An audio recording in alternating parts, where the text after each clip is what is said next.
magluluto ng adobo para sa iyo to. Ayan na. Bumili na ako kahapon. Tama-tama ngayon nai-defrost ko na to. Lilinisin ko na lang at ihiwain, titimplahan at mamaya ipakikita ko sa inyo kung paano ko lulutuin. Sana'y maging matalas ang aking kutsilyo. Ayan. Aking hihiwain. Meron akong dila.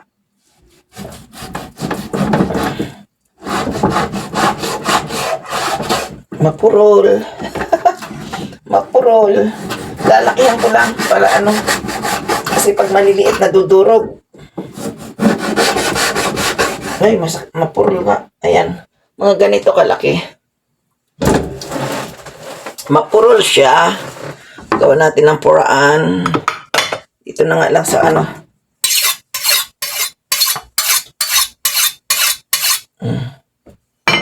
sa aking mahiwagang plato. Diba? Sa mahiwagang plato pala siya pwede. Ayan.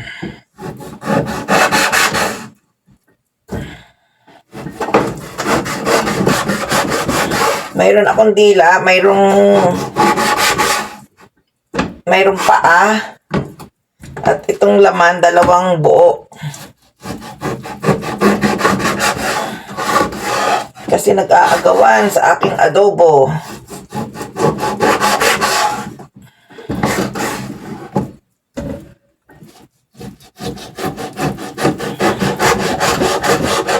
Puro lang ko dito. Ito medyo makapal. Gawin kong 3.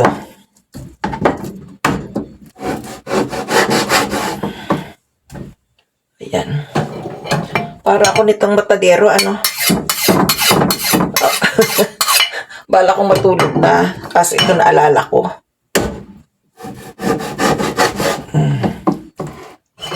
Matadero na pala ako. Ayan.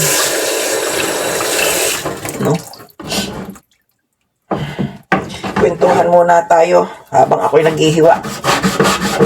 Anong gusto niyong kwento? May balat to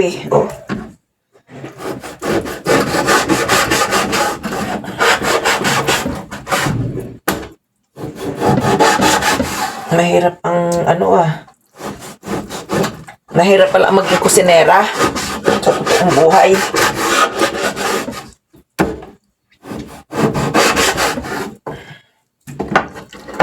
Ayan. Isasama ko rin yung paa. Yung paa ng baboy. Hiwa-hiwa na kasi siya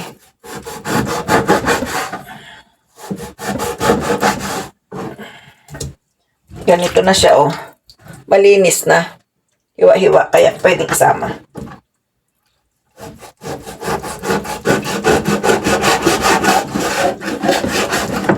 Wala na kasi akong kutsilyo yung iba. Hindi ako nakakabili.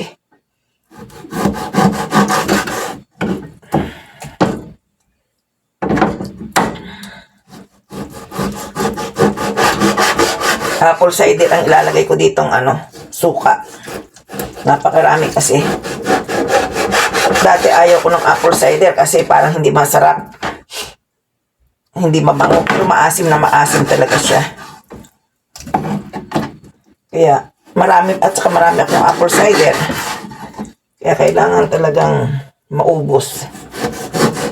Ayan. Diba? Tapos hugasan ko itong paa. Ang maingay. Ito yung dila. Dila ng baboy. Malinis na. Wala nang lilinisin. Ang ganda. Hindi na ako mahirapang maglinis. Isasama ko na to. Kaputi na siya Ang ganda. Hindi ko na maglilinis.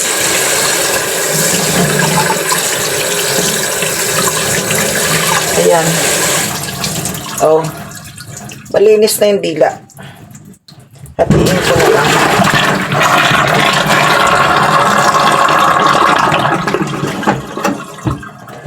ay mahalo ko pa to. Pero magre-resiko pa naman ang ano, di ba? Ang baboy.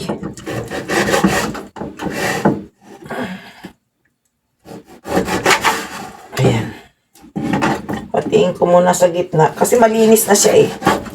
Ito galing ng ano nila tinda.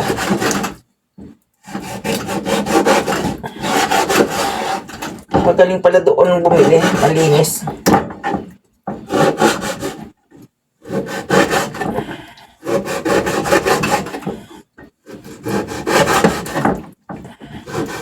Wala nang puti-puti.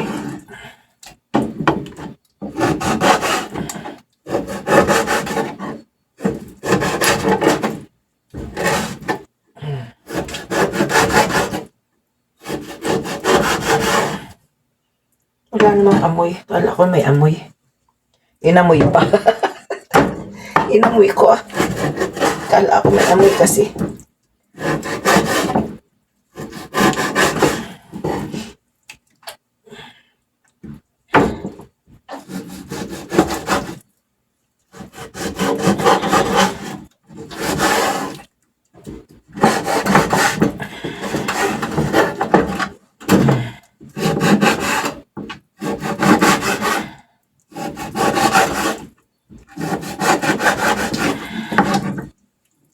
Ayan. May tainga pa nga, hindi nakakasya. Masyado nang malaki.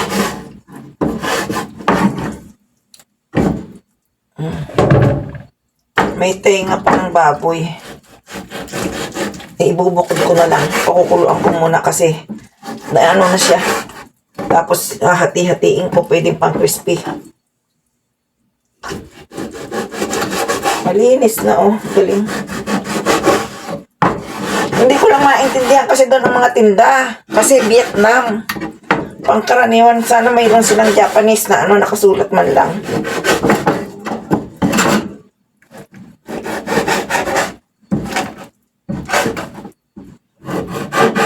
Para naiintindihan.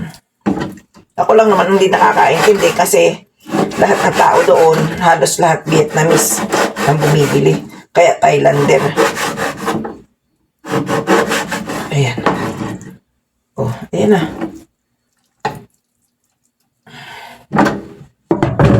Timplahan ko na. Ay. Timplahan natin ng bawang, paminta, kaso suka, toyo. Yan. Ayan ang aking mga panimpla. Ito ang vinegar, apple cider vinegar. At ito naman ang toyo ng Japan.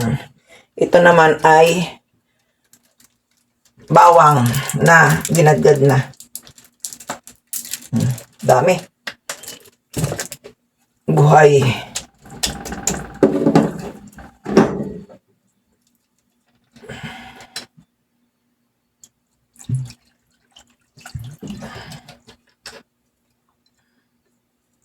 Dikit pa.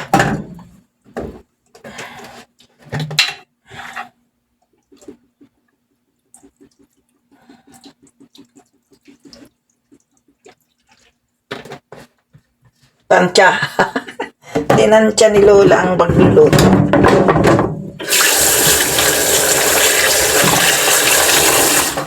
Dikit. Tuloy-tuloy ko na yan kasi wala na akong oras.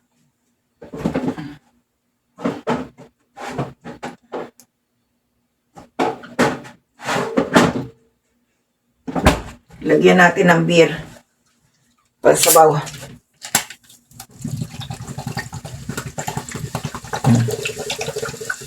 Isang buong beer. Kasya na yan.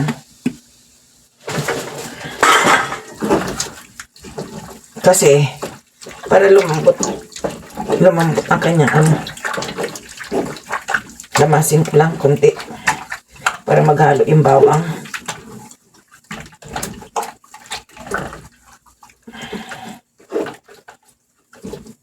Yan.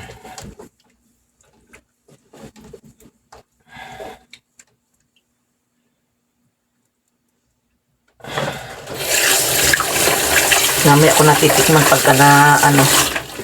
Tapos paminta. Laurel. Damihan natin ang laurel. Huwag nang lagyan ng anis, ng star anise kasi masyadong mabango ang star anise. Sana ito'y matanggal, hindi matatanggal.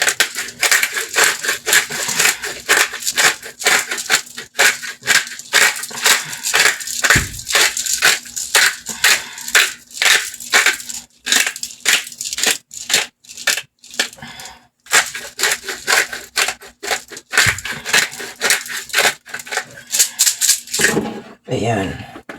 Lagyan pa natin ng buo.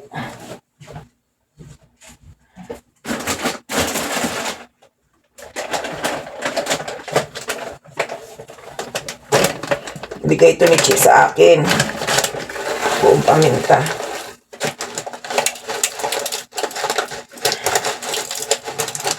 Para nalo sa paminta, ano.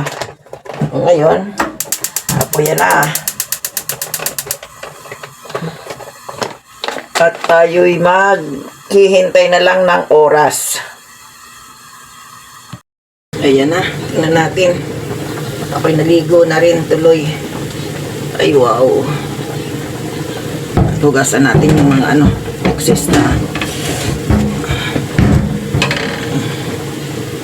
Parang kailan lang. Parang masarap na. Haluin natin. Haluin. Ang lalaki ng pagkakahiwa ko. Kasi nung nakaraan, yung hiwa ko maliliit, ay nadurog. Kaya ito ang ginawa ko. Malalaking hiwa. Hindi mahalo. Sa dami ng ginawa ko. Punong-puno ano. Pero alam ko liliit yan kasi nga yung taba. Ipilalim ko yung aking pata para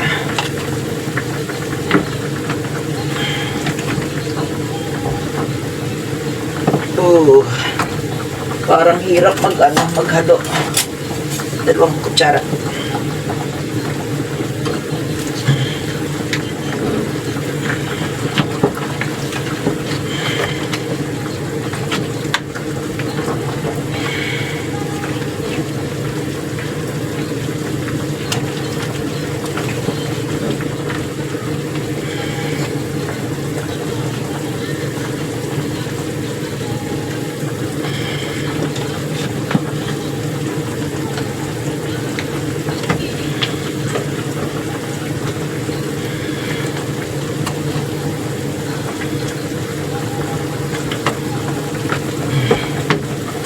Okay, lasa.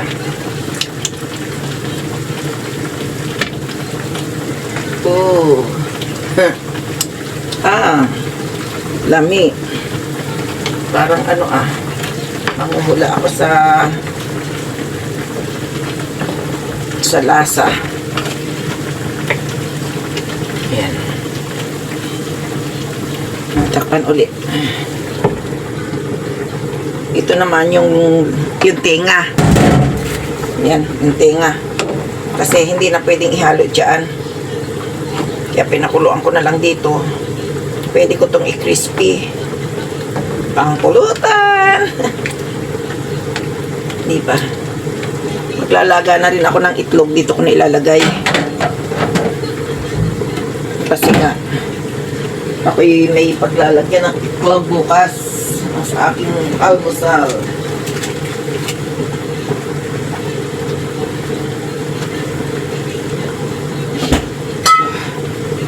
Hugasan lang muna. Di ba isang salang? O, bibigyan ko kayo ng paraan. Para kayo ay hindi na mahirapan sa pagsasalang ng itlog. Kung may pinakukuluan kayo, pwede naman. Ayan. Malinis dito ang itlog. Hindi katulad sa atin, ang itlog yung may kulay may putik pa. Nasa tindahan na.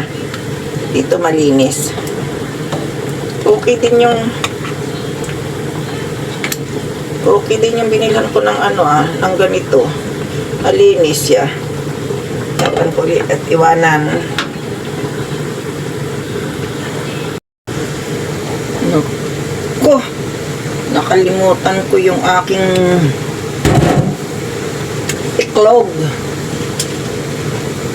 na hardboiled tuloy. Nasaan na? Nawawala. Oh. Saan ko ito ilalagay ngayon?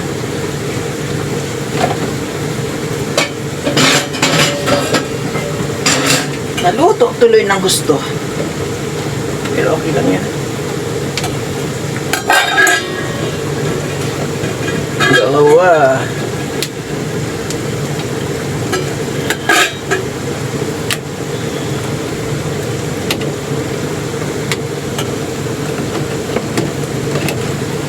Ayan.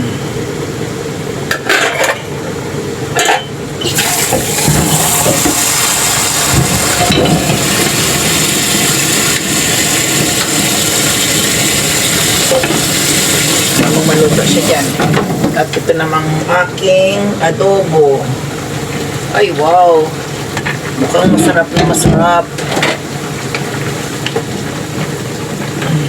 Ito na.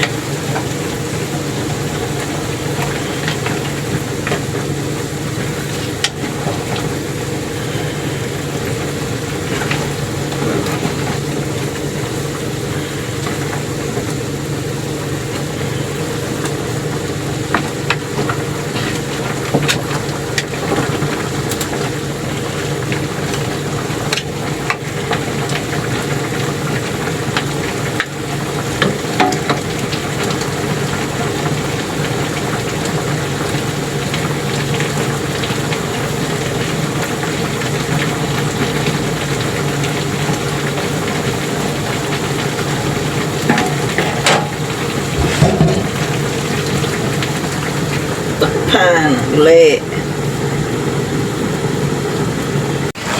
Luluto na. Malapit na maluto. Ito dila, to dila. Ito naman yung pata. Ito naman yung laman. Ayan, maraming taba. Naku po. Kaya kailangan ito ay matanggalan ng tubig para yung taba ay matunaw. Pero baka ito'y bukas ko na lang pagpapatuloy at ako ay pagod na. Kaya dito hanggang dito na lang. Babu!